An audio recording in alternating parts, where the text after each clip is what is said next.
I stood before the bathroom mirror at 3:47 a.m., staring at a stranger. Luna Perez, 34 years old, mother of two, wife of 12 years, or at least that's what my driver's license said. But the woman looking back at me seemed older, worn thin like fabric washed too many times. Dark circles shadowed my once bright brown eyes, and my black hair hung limp around a face that had forgotten how to smile genuinely. If you've ever felt invisible in your own marriage, drop a comment below and tell me where you're watching from. And this is how I reclaimed my life after 12 years of being told I wasn't enough.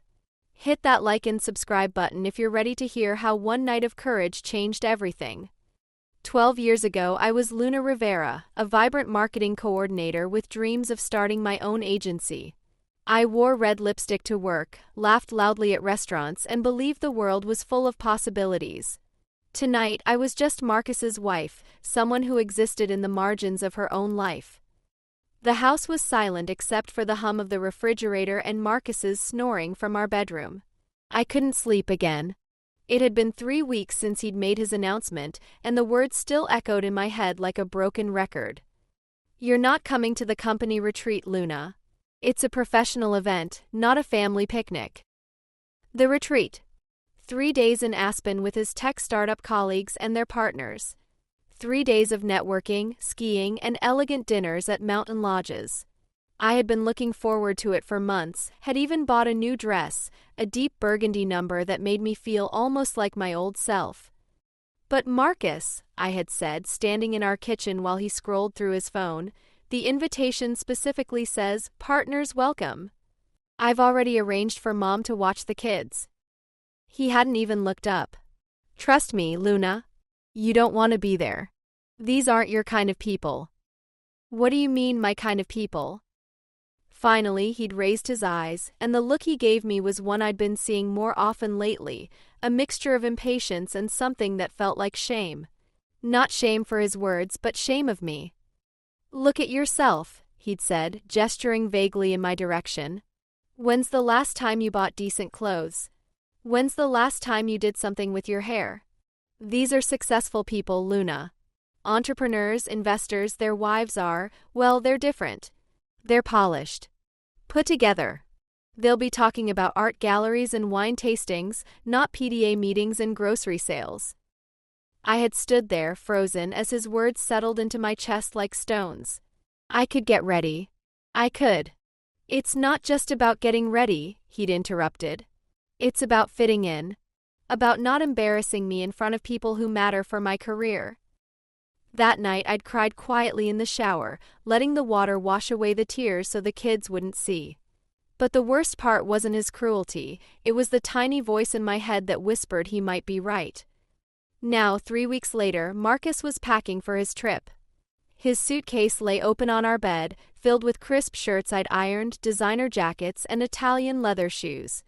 He moved around the room with the confidence of a man who belonged everywhere he went. "The car service comes at 6, he said without looking at me. "I'll be back Sunday night. Make sure Emma has her soccer gear ready for Monday practice." I nodded, watching him fold a cashmere sweater, one I'd given him for his last birthday, bought with money I'd saved from my part-time freelancing work. He handled it carelessly, like everything else I'd ever given him. "Marcus," I said softly. He paused, half-turned toward me. "I've been thinking about what you said. About the retreat." His shoulders tensed. "Luna, we've been through this." "I know, but," I took a breath, trying to find words that wouldn't make him angry. "I was thinking I could meet you there. Just for the final dinner. It's Saturday night, right? I could drive up just for a few hours." The look he gave me made my stomach drop. It was the same look he'd given Emma last week when she'd asked if she could quit violin lessons to try soccer instead, like she'd suggested something so ridiculous it wasn't worth considering. "Absolutely not," he said flatly. "Luna, what part of this don't you understand? This isn't a charity event where everyone gets a participation trophy. These people don't want to make small talk with someone who spends their day driving carpools and clipping coupons." "I do more than that," I said, my voice barely above a whisper. "I have my freelance clients, I Making flyers for local businesses isn't the same as running a company, he snapped. God, Luna, sometimes I think you live in a fantasy world. You're a housewife. There's nothing wrong with that, but don't pretend you're something you're not. The words hit me like a physical blow. I sat down on the edge of our bed, my hands shaking slightly. Marcus returned to his packing as if the conversation was over, as if he hadn't just stripped away every piece of my self-worth. I used to run marketing campaigns for Fortune 500 companies, I said quietly. That was over a decade ago, he replied without stopping. Before kids, before real life. People change, Luna. You need to accept who you are now. Who I was now. A woman who had given up her career to raise his children. A woman who had moved across the country when his startup got funding, leaving behind her friends and support system. A woman who had slowly, imperceptibly shrunk herself to fit into the corners of his increasingly successful life. I thought about Emma, asleep in her room, her walls covered with drawings and soccer posters. I thought about David, our 7-year-old, who still crawled into bed with me when he had nightmares. What was I teaching them? What was I showing my daughter about what it meant to be a woman, a wife, a person with value? The next morning, Marcus left without saying goodbye. I heard the car service pull up, heard his suitcase wheels on the hardwood floor, heard the front door close with finality. I stayed in bed for another hour, staring at the ceiling, feeling the weight of 12 years of small concessions that had added up to complete erasure. But then Emma knocked on my door. Mom? Can we make pancakes? I looked at my daughter, 8 years old, wild hair, Marcus's gray eyes but my stubborn chin. She was wearing her favorite Superman pajamas and holding her stuffed elephant. Of course, baby, I said, forcing a smile. Go wake up your brother. As I stood in the kitchen, mixing batter and listening to my children's chatter, something crystallized in my mind. I couldn't change Marcus. I couldn't make him see me differently. But I could change how I saw myself. I pulled out my phone and scrolled through my contacts until I found a name I hadn't called in months. Sophia Chen, my best friend from college, now a successful marketing director in Denver. We'd kept in touch sporadically over the years, but I'd gradually stopped reaching out, embarrassed by how small my life had become compared to hers. Before I could lose my nerve, I hit call. Luna? Sophia's voice was surprised but warm. Oh my God, it's been forever. How are you? I paused, watching Emma carefully pour syrup on her pancakes. I'm not good, Soph. I need to tell you something. And for the first time in years, I told someone the truth about my marriage. About the constant criticism, the isolation, the way Marcus had slowly convinced me I was inadequate.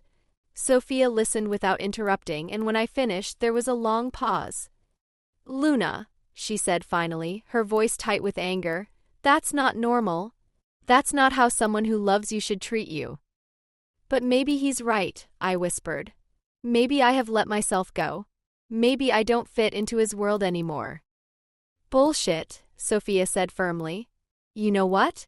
I'm coming to see you. This weekend. We're going to remind you who Luna Perez really is. After we hung up, I felt something I hadn't experienced in months, anticipation. For the first time in years, I had something to look forward to that was just for me. Friday evening, Sophia arrived at my door like a hurricane. She was exactly as I remembered, 5 feet of pure energy, designer clothes that somehow looked effortless, and a smile that could light up a room. But when she saw me, her expression softened. Oh, honey, she said, pulling me into a fierce hug. What has he done to you? That night, after the kids were asleep, we sat on my back porch with a bottle of wine, and I told her everything. Every cutting comment, every time he'd made me feel small, every dream I'd abandoned to make his life easier. Do you remember senior year? Sophia asked suddenly. When you pitched that campaign for the campus sustainability program, you stood up in front of 200 people and sold them on an idea that changed the entire university's recycling program.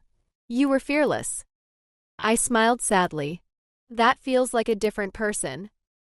It was the same person, Sophia said firmly.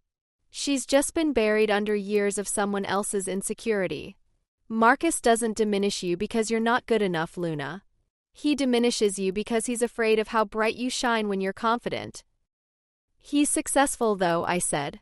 His company just got another round of funding. He's important. And what does any of that have to do with your worth as a human being? Sophia challenged. Success isn't a zero-sum game, Luna. His achievements don't make you less valuable. The next morning, Sophia had a plan. We're going shopping, she announced over coffee. Not for him, not for anyone else. For you. I protested. I couldn't afford designer clothes, I had nowhere to wear them, what was the point? But Sophia wouldn't hear it. When's the last time you bought something because it made you feel beautiful? She asked. I couldn't remember. We left the kids with my mother and drove to Cherry Creek Mall. Sophia had an unerring eye for what worked, pulling dresses and tops and jackets that somehow made me look like a polished version of myself. Not trying to be someone else, just Luna, but Luna at her best. In the dressing room, trying on a midnight blue dress that hugged my curves in all the right places, I caught sight of myself in the mirror and gasped. The woman looking back at me had bright eyes, glowing skin, and something I'd almost forgotten I possessed, presence. That's the one, Sophia said from behind me. That's the dress that's going to remind you who you are. It's too expensive, I protested, looking at the price tag. It's an investment, Sophia corrected. In yourself. That afternoon we went to a salon. Cut it, I told the stylist, gesturing to my long, lifeless hair. Cut it all off. 2 hours later, I emerged with a sleek bob that framed my face perfectly. With subtle highlights and professional makeup, I looked like the woman I used to be, confident, sophisticated, alive.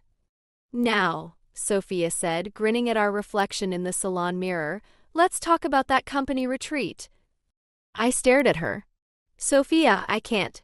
Marcus specifically said. Marcus said a lot of things, she interrupted.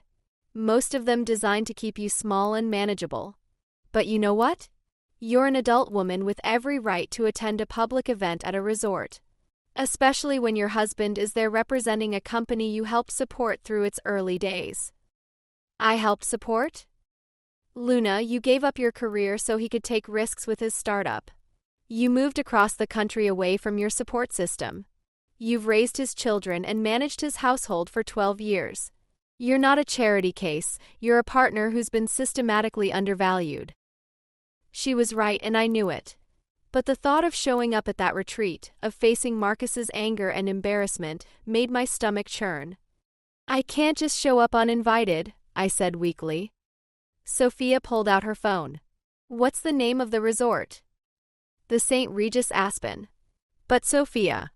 She was already dialing. Hi, yes, I'd like to make a reservation for this Saturday night. Yes, I understand it's last minute. Luna Perez. Perfect, thank you. She hung up and smiled at me. Room 447. You're going to that final dinner whether Marcus likes it or not. That night, I lay awake thinking about Sophia's words. For 12 years, I had made myself smaller to accommodate Marcus's growing ego.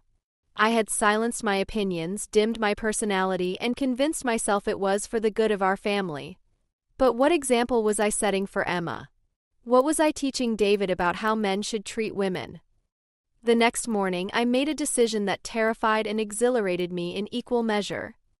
I was going to Aspen. The drive to Aspen took 4 hours, giving me plenty of time to second-guess my decision. I called Sophia twice, ready to turn around, but she talked me through each wave of panic.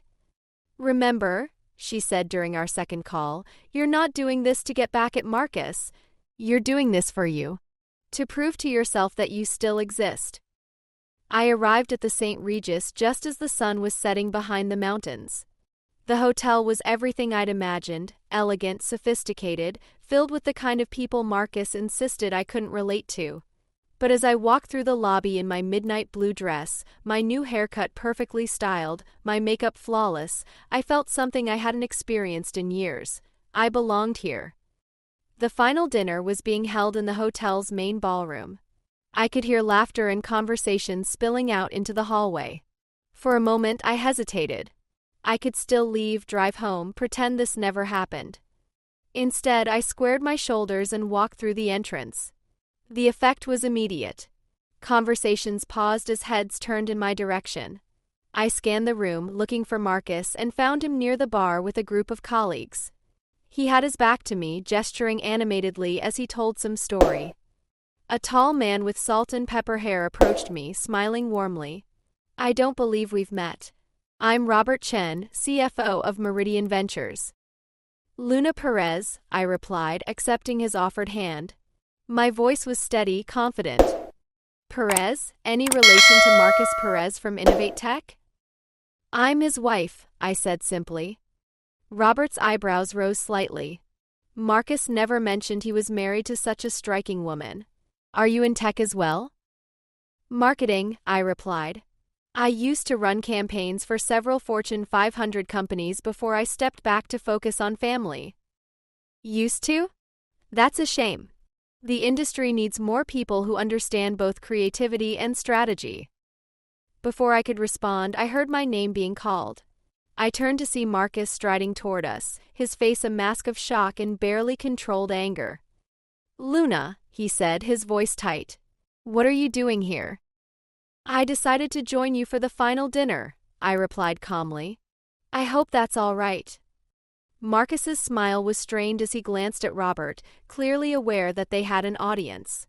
"Of course," he said. "How unexpected." Robert seemed oblivious to the tension.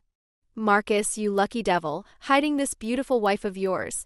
Luna was just telling me about her background in marketing." "Was she?" Marcus's tone was carefully neutral, but I could see the muscle in his jaw twitching. "Robert," a woman's voice called from across the room. "There you are." A striking woman in her 40s approached us, her hand extended toward me. "I'm Catherine Vance, Robert's wife. You must be new. I know I'd remember such a gorgeous dress." "Luna Perez," I said, shaking her hand. "Marcus's wife." Catherine's eyes widened slightly. "Marcus's wife? But I thought, didn't you say you were single, Marcus?" The silence that followed was deafening. Marcus's face went pale, then flushed red. There was a misunderstanding." "A misunderstanding?" I kept my voice light, curious, as if I genuinely wanted clarification. "Well," Catherine said awkwardly, "I should find our table. It was lovely meeting you, Luna." As Robert and Catherine walked away, Marcus grabbed my elbow, his fingers digging in just hard enough to hurt. "What the hell do you think you're doing?" he hissed in my ear. "Having dinner," I replied, gently but firmly removing his hand from my arm. "With my husband." "You don't belong here, Luna. You're embarrassing yourself." I looked around the room, at the successful people Marcus was so eager to impress, at the elegant setting, at the life he'd convinced me I wasn't worthy of. Then I looked back at him. "Actually," I said quietly, "I think I fit in just fine." The dinner was a revelation. Seated at a table with other entrepreneurs and their partners, I found myself engaging in conversations about market trends, brand positioning, and growth strategies. It turned out that 12 years of supporting Marcus's career, combined with my own background and ongoing freelance work, had given me insights that these successful people found valuable. "You should consider consulting," suggested Diana Walsh, whose tech company had just gone public. "Your perspective on authentic brand storytelling is exactly what a lot of startups are missing." Marcus sat beside me, growing more silent as the evening progressed. Every time someone praised my insights or asked for my card, his jaw clenched a little tighter. But the real moment of truth came during the after-dinner mingling. I was standing by the windows, looking out at the snow-covered mountains, when a man approached me. "Enjoying the view?" he asked. I turned and found myself looking into warm brown eyes set in a kind, intelligent face. He was about my age, with dark hair and laugh lines that suggested he smiled often. "It's beautiful," I replied. "I can see why people fall in love with this place." "I'm Alessandro Rossi," he said, extending his hand. "And you're the mysterious Luna Perez who's got everyone wondering how Marcus managed to keep you hidden for so long." I laughed, actually laughed, for the first time in months. I'm not mysterious, just recently emerged from suburban exile. Ah, a fellow refugee from the domestic trenches, Alessandro said with a grin. I'm a single dad myself, so I understand the challenges of balancing professional aspirations with parental responsibilities. We talked for 20 minutes about everything from raising children to travel dreams to favorite books. Alessandro was a venture capitalist who specialized in funding women-led startups, and he spoke passionately about leveling the playing field in tech. You know, he said as our conversation wound down, I'm organizing a panel discussion next month about women returning to the workforce after raising families. You should consider participating. I think your perspective would be incredibly valuable. He handed me his card, and as our fingers touched, I felt something I hadn't experienced in years, genuine appreciation from someone who saw me as an equal. Luna. Marcus's voice cut through our conversation like a blade. We need to leave. I turned to find my husband standing behind me, his face dark with anger. Actually, I said calmly, I drove myself. You don't need to worry about me. Marcus's eyes narrowed. We're leaving. Together. Now. Alessandro stepped slightly closer to me, not threatening, just supportive. Is everything all right? Everything's fine, Marcus said tersely. Luna just gets confused sometimes. The condescension in his voice, spoken in front of someone I just connected with, was the final straw. Something inside me snapped, not into anger but into clarity. I'm not confused, Marcus, I said quietly. For the first time in years, I'm thinking clearly. I turned to Alessandro and smiled. It was wonderful meeting you.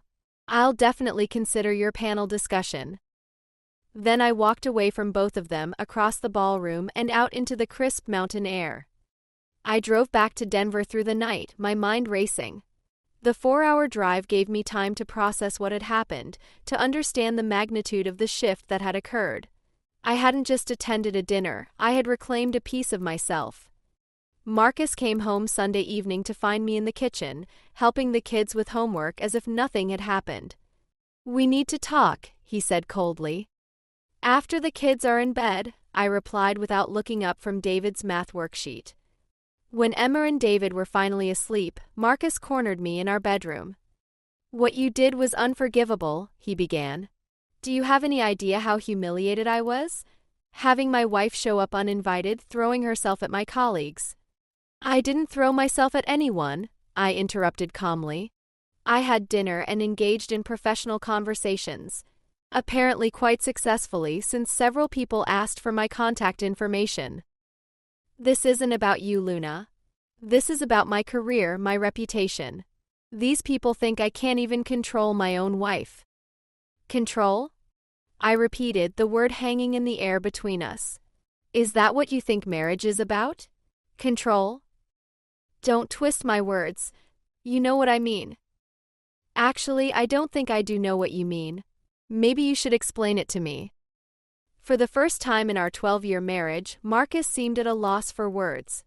He was used to me apologizing, backing down, accepting his version of reality. My calm refusal to be cowed clearly unsettled him. You've changed, he said finally. Yes, I agreed. I have. I don't like it. I know, I said sadly. But Marcus, I can't keep shrinking myself to fit into your comfort zone. I can't keep pretending I'm less than I am just to make you feel bigger. What's that supposed to mean? I looked at this man I'd loved for 12 years, this father of my children, and felt something I'd never experienced before, pity. It means I remember who I used to be, I said quietly. And I've decided I want to be her again. The next few weeks were tense. Marcus alternated between cold silence and bursts of criticism, as if he could wear me down through sheer persistence. But something fundamental had shifted in me. I started taking freelance projects more seriously, reaching out to old contacts, rebuilding professional relationships I'd let lapse. Alessandro called, as he'd promised, about the panel discussion. We met for coffee to discuss the details, and I found myself looking forward to our conversations. He treated me like an equal, valued my opinions, and never once made me feel like I was taking up too much space. Your husband is a lucky man, he said during one of our coffee meetings. I smiled sadly. I'm not sure he sees it that way. Then he's a fool, Alessandro replied simply. That evening, I came home to find Marcus waiting for me in the living room, a familiar storm brewing in his eyes. The house felt different, charged with an electricity I hadn't felt in years. Emma and David were at my mother's for the night, which meant this confrontation had been planned. I know about your little coffee dates, he said without preamble. Coffee meetings, I corrected. About professional opportunities. Right. Professional.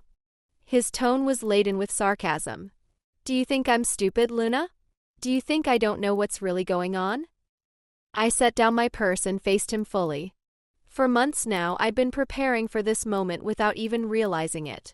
What do you think is going on, Marcus? I think you're having an affair. The accusation hung in the air like smoke. I stared at this man I'd loved for 12 years, this father of my children, and felt something I'd never experienced before, complete emotional detachment. With Alessandro? I asked calmly. His eyes narrowed. So you admit it? I admit that Alessandro treats me with respect. I admit that he values my opinions and sees me as an equal. I admit that when I'm with him, I remember what it feels like to be appreciated.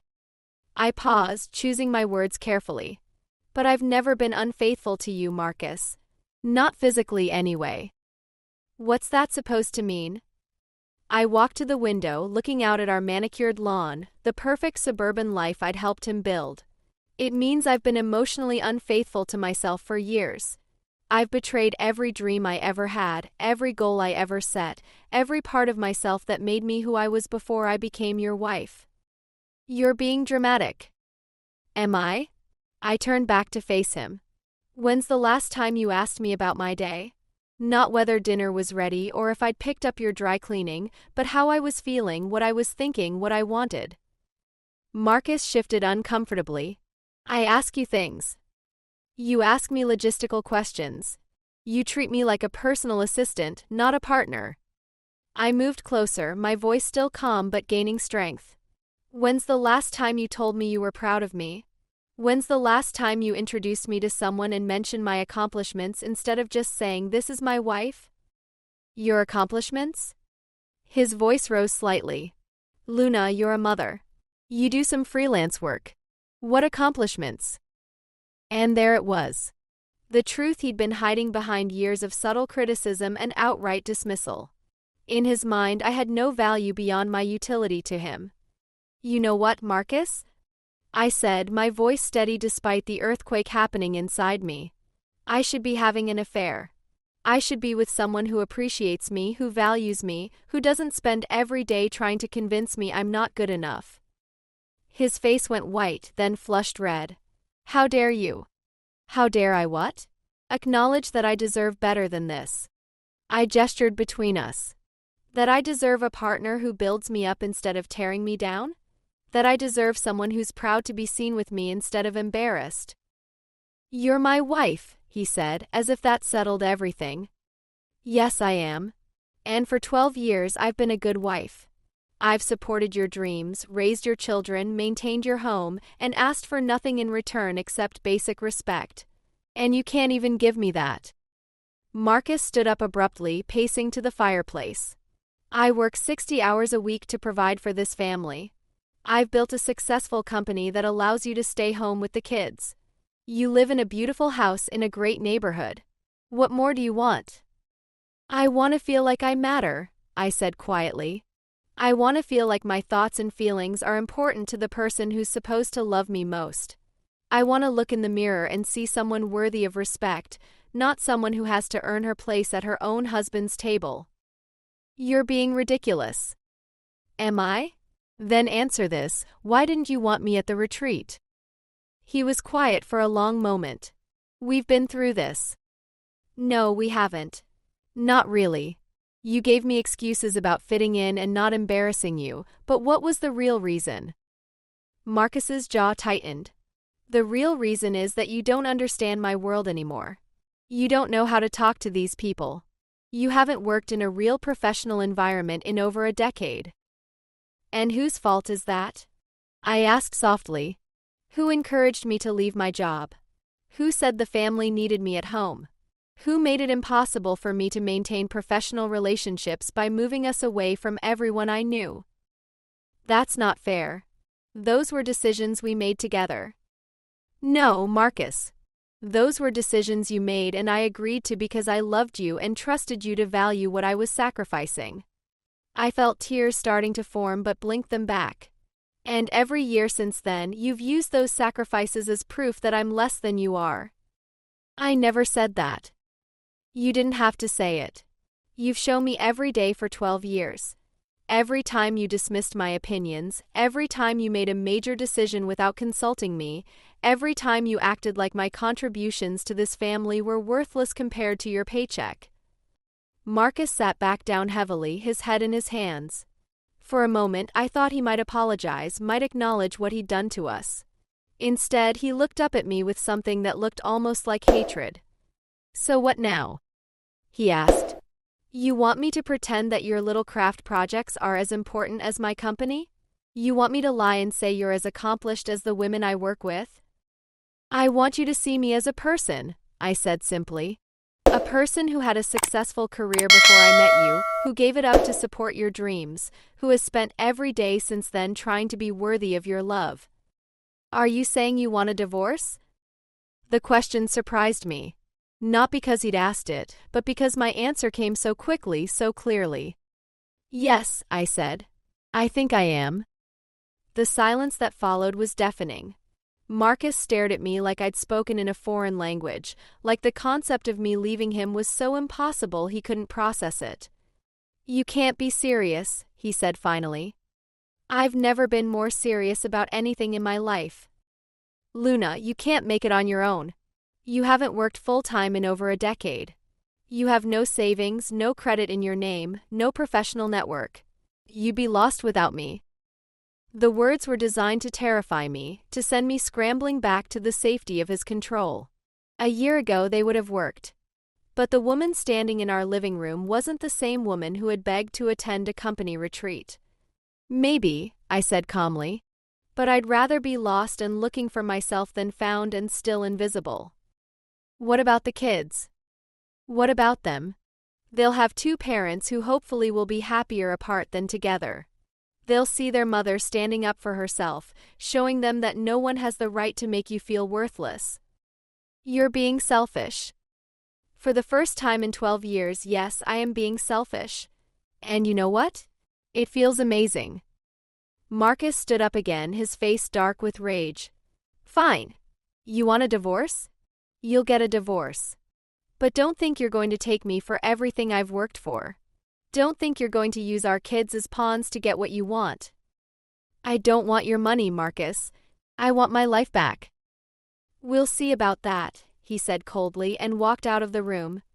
I stood there alone, my heart pounding, wondering if I'd just made the biggest mistake of my life. Then I thought about Emma, asleep at my mother's house, and how I wanted her to grow up believing she deserved to be cherished, not tolerated. I thought about David and how I wanted him to learn to treat women with respect, not dominance. I pulled out my phone and called Sophia. I did it, I said when she answered. I asked for a divorce. Oh, honey, she said, her voice full of both pride and concern. How do you feel? I thought about it for a moment, surprised by the answer. Terrified, I said, but also free. The divorce proceedings took 8 months and they were brutal. Marcus hired the most aggressive attorney he could find, determined to prove that I was an unfit mother, a gold digger, and a woman who had lost her mind. He painted me as unstable, claiming that my sudden personality change was evidence of a mental breakdown. But I had prepared for this battle. With Sophia's help, I had documented years of emotional abuse, screenshots of demeaning text messages, a journal I'd started keeping after the Aspen incident, even testimony from neighbors who had witnessed Marcus's public humiliation of me. My lawyer, Patricia Gonzalez, was a fierce advocate who specialized in cases involving financial abuse and coercive control. He's going to try to make you seem crazy, Patricia warned me during one of our early meetings. It's a classic tactic. Make the victim look unstable so the court questions her judgment. She was right.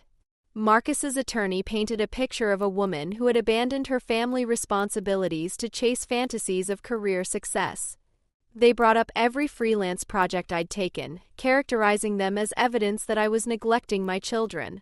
They questioned my mental health, suggesting that my newfound confidence was actually mania. The hardest part was the custody evaluation. A court-appointed psychologist interviewed both of us, as well as Emma and David. I was terrified that Marcus would convince them that I was an unfit mother, that my decision to prioritize my own well-being somehow made me selfish and dangerous. But children, I learned, are remarkably perceptive. Emma, now 9 years old, told the evaluator that she was proud of how happy I'd become. David, 8, said he liked it better when Mommy smiled. When asked about their father, both children were more guarded, describing him as busy and sometimes grumpy. The turning point came when Marcus made a crucial mistake. During his deposition, Patricia asked him about his introduction of himself as single at the Aspen retreat. Marcus tried to explain it away, claiming it was a misunderstanding, but under pressure, he revealed his true feelings about our marriage.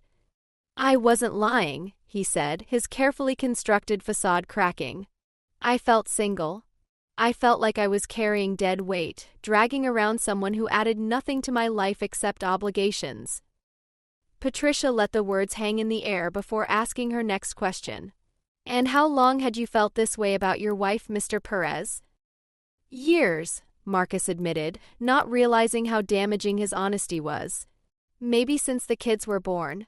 She just stopped being the woman I married. The woman you married gave up her career to raise your children and support your business ventures, correct? That was her choice. A choice you encouraged? Marcus shifted uncomfortably. We discussed it. You discussed it, or you told her it would be best for the family? The deposition transcript became key evidence in our settlement negotiations. Marcus's attorney advised him to settle rather than risk a judge hearing his client describe his wife as dead weight in open court. Meanwhile, my life was slowly rebuilding. The panel discussion Alessandro had invited me to participate in was a huge success.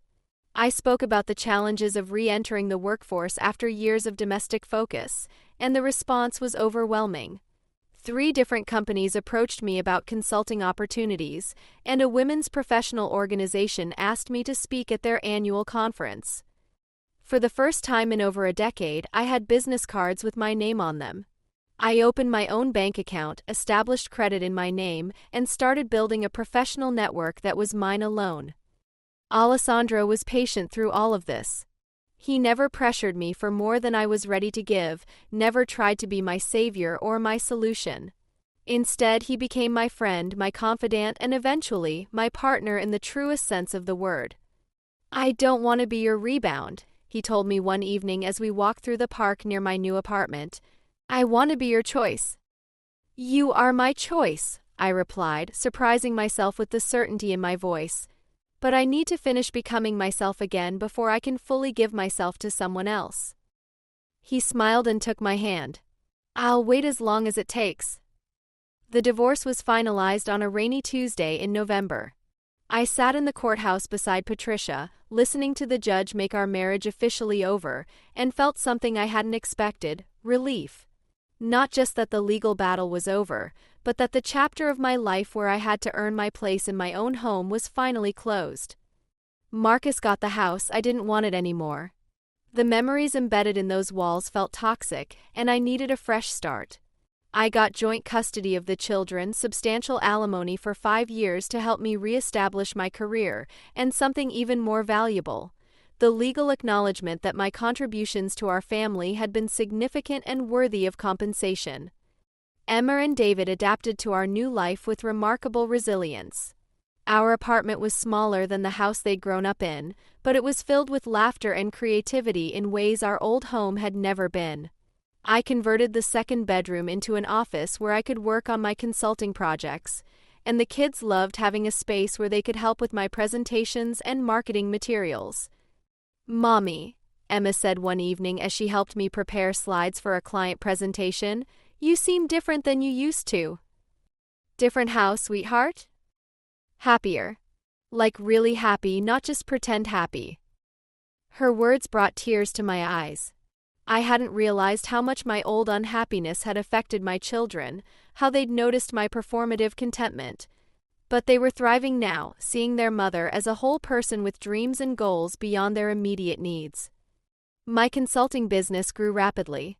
Word spread through professional networks about my work helping women re-enter the workforce and companies develop more inclusive hiring practices. I was invited to speak at conferences, write articles for professional publications, and consult with startups on building family-friendly corporate cultures. The irony wasn't lost on me. My experience as Marcus's diminished wife had given me unique insights into the challenges professional women faced. My pain had become my purpose, and my survival had become my strength. 6 months after the divorce was final, Alessandro and I had dinner at the same restaurant where we'd first met for coffee to discuss the panel. We'd become close friends during the legal proceedings, and I'd come to appreciate not just his kindness, but his integrity and intelligence. "I have a confession," he said over dessert. "Oh." I raised an eyebrow playfully. "I've been in love with you since that night in Aspen. Not just attracted to you, but genuinely deeply in love with who you are." My heart skipped, but not with panic or uncertainty. With joy. "That's quite a confession," I said softly. "I know the timing might not be perfect, and I know you're still rebuilding your life, but I wanted you to know. I wanted you to know that you're loved for exactly who you are, not who someone thinks you should be." I reached across the table and took his hand. "The timing is perfect," I said, "because I love you too. And for the first time in my life, I'm loving someone from a place of wholeness, not need." Our engagement 6 months later was everything my first one hadn't been, a partnership between equals, a celebration of two complete people choosing to build something together. Alessandro proposed not with a grand gesture designed to overwhelm me, but with a quiet moment of perfect understanding. We were painting my office together on a Saturday morning, music playing, the kids helping by getting more paint on themselves than the walls. Alessandro paused in his painting and looked at me, covered in sage green paint, laughing at David's attempt to paint a smiley face on the wall. "This," he said quietly, "this is what happiness looks like." I looked around at the chaos, at Emma carefully painting trim with a tiny brush, at David's artistic masterpiece on the wall, at Alessandro smiling at our beautiful mess of a life. "Yes," I agreed. "It really is." "Luna," he said, setting down his paintbrush and pulling a small velvet box from his pocket. "Will you marry me? Not because you need me, not because I can save you, but because we're better together than apart." The ring was perfect, not the massive solitaire Marcus had chosen to show off his success, but a vintage Art Deco design that reflected my personality, my style, my actual preferences. Alessandro had been paying attention, really seeing me for months. "Yes," I said, paint-covered hands and all. "Absolutely yes."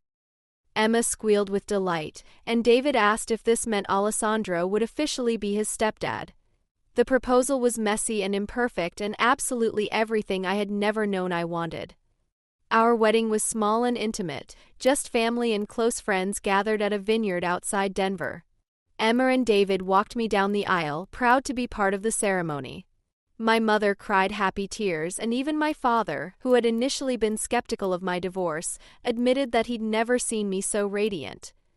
Sophia was my maid of honor, of course, wearing a dress that probably cost more than my monthly rent, but somehow managing to make everyone else feel perfectly dressed. In her speech, she talked about the woman she'd known in college, confident, ambitious, full of dreams, and how proud she was to see that woman emerge again.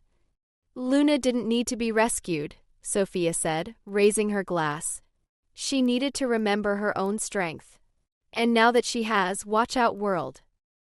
Marcus didn't attend, obviously, but his absence felt like a gift rather than a slight. This day was about moving forward, not looking back.